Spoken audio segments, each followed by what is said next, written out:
Pep Basas foi o vencedor absoluto do Rally Internacional de Ourense cun minuto 43 segundos da vantaxe sobre Mia Bardolet. O piloto de BMW, actual campeón de España, demostrou en Ourense que aínda non está nada decidido esta temporada e que os postos privilexiados que agora ocupan Puras e Moratal, primeiro e segundo na clasificación desta temporada, poden non durar moito. O rally estivo dividido en dúas seccións con 9 treitos cronometrados cada unha. Esta era a 23ª edición consecutiva que resultou unha proba de especial dureza polo difícil e selectivo do trazado dos treitos. Ademais, engadiuse unha climatoloxía que comenzou sendo amenazante.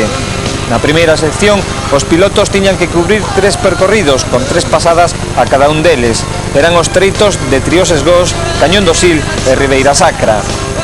A saída deuse ás 12 do mediodía e a hora de chegada ao parque pechado do Parque de San Lázaro estaba previsto para as 5:30 da tarde nesa primeira sección. O remate da primeira pasada, con 3 treitos cubertos, xa lideraba a clasificación o BMW M3 de Josep Basas con 31 segundos de avantaxe sobre Borja Moratal. Na terceira praza figuraba Mia Bardolet a 56 segundos e a cuarta e quinta posición ocupaban dous Opel Corsa GSI de José Piñón e Luis Climén a 58 segundos e 1 minuto 12 respectivamente. O segundo paso por Triós, Cañón do Sil e Ribeira Sacra completábase cun Basas que aumentaba a súa diferencia e un Borja Moratal que perdía unha posición a prol de Mia Bardolet. Basas primeiro, segundo Mia Bardolet cun Forsierra Cosworth a 1 minuto 1 segundo do campeón e terceiro Borja Moratal a 1:28. O galego Arturo Rial continuaba tamén entre os primeiros no 10º posto. Ao final da primeira sección, Basas xa lle sacaba 1 minuto e 9 segundos a Bardolet e 2:33 a Moratal. Por detrás comenzaban os trocos e Foncueva e Pedro Diego, ambos con Forsierra Cosworth, se colocaban na cuarta e quinta posición respectivamente. Moitísimo público achegouse ata as estradas ourensáns para seguir en vivo esta edición que era puntuable para o Campeonato de España, pero non para o de Galicia. Diferencias entre a organización e federación fan que ocurran estas cousas.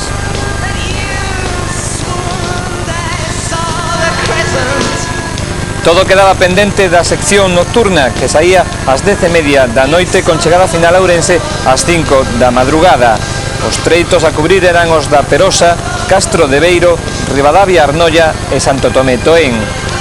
Neste treito viu o abandono de Arturo Rial por unha rachadura no cambio en Santo Tomé na súa segunda pasada. Abandonaron en total 35 dos pilotos que tomaron a saída, 45 remataron. Este é un dos rallies máis numerosos en canto a participación que corren en España. En total eran 101 os pilotos que se inscribiron. Ao final da carreira, Josep Basas con BMW M3 investiu un tempo total nos case 600 km de percorrido de 2 horas 10 minutos 14 segundos, 1 minuto e 43 segundos de avantaxe sobre o segundo clasificado, o Forsierra Cosworth de Mia Bardolet. En terceiro lugar quedou a 5 minutos e 40 segundos Borja Moratal, pilotando un Opel Kadett GSI de 16 válvulas. Cuarta e quinta posición foron para senllos Forsierra Cosworth, os de Foncueva e Diego, pero xa a máis de 7 minutos do gañador. O Opel Corsa GSI de Luis Climén ocupou a sexta posición, tras cubrir un excelente percorrido. En Peugeot, o primeiro foi José Árquez no posto 9º e Sergio Vallejo, o lugués, ocupou con Peugeot 205 a 15ª posición.